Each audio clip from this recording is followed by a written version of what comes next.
Hello guys, welcome back to another YouTube to another video. So in this case we are going to be looking at the nested while loop. So then we learned in the previous video that with the while loop we have a simple structure of the condition, and if the condition, while the condition is true, whatever is inside the code's body will be executed. So now we're going to look at how we can use the nested version of it. So nested means a while loop inside a while loop. So in this case we have the outer loop, and then this is the inner loop. Basically we have the outer loop starts from 0 all the way to 4. We know that it's going to get to 4, not 5.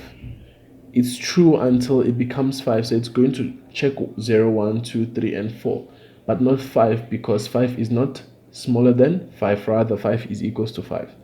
So in this case it will run, and in the inner loop, if you watch the other videos on the for loop, you would understand that the inner loop always has to complete before the outer loop carries on. So in this case we can say that once the initialization starts, it will check count, and count is smaller than 5 because count is still 0. So we already know that count is, in this case count is, let me just do this, count in this case is 0. So that's what we already know, and then it's going to go into the inner loop, and then it's going to check inner count. Count we know is 0, so it's going to remain as 0. Then it's going to check inner count also. The inner count is also 0, so it's going to display this. Now the inner loop is not done. We already checked 0, so now we have to check the increment. So 0 plus 1 is 1. Then we are going to check if 1 is smaller than 2. Yes, it's correct, so we're going to print it out again. We know that count is still 0. So count is still 0. What changed is inner count. It becomes 1. Now we come down to our increment. Inner count is 1, so it's going to be 1 plus 1, which is 2. Is 2 smaller than 2? Nope. So it will break out and go to the outer loop.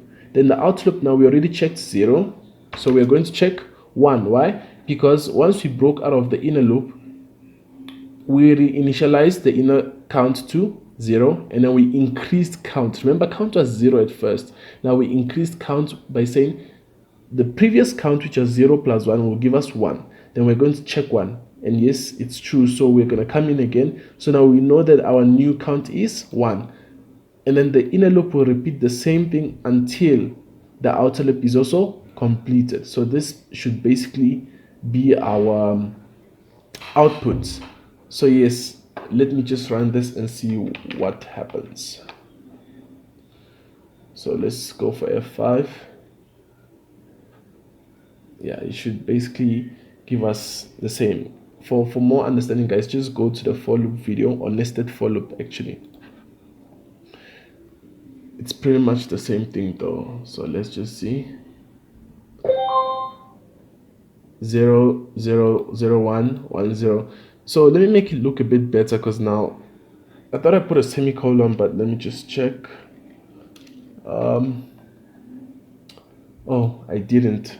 Okay, so let me just add a semicolon there so you can separate these things. It's going to make it look much better.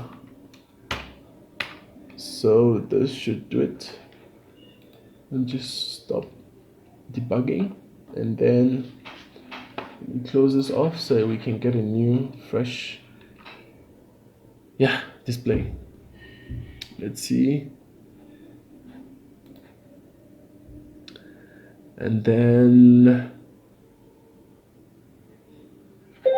there we go. So 0 0 0 1. So you see the same output. So if I go back to the editor, you see that it's the same output. 0 is to 0, 0 is to 1, then 1 is to 0, 1 is to 1, 2 is to 0, 2 is to 1. So you see the inner loop, as long as the inner loop completes, then the outer loop also gets completed. So we always have to go through the inner loop, then we go to the outer loop again, check the 1, then go into the inner loop, it's going to continuously run until the outer loop also completes. So yes guys, that is it from this video. I'll see you in the next video.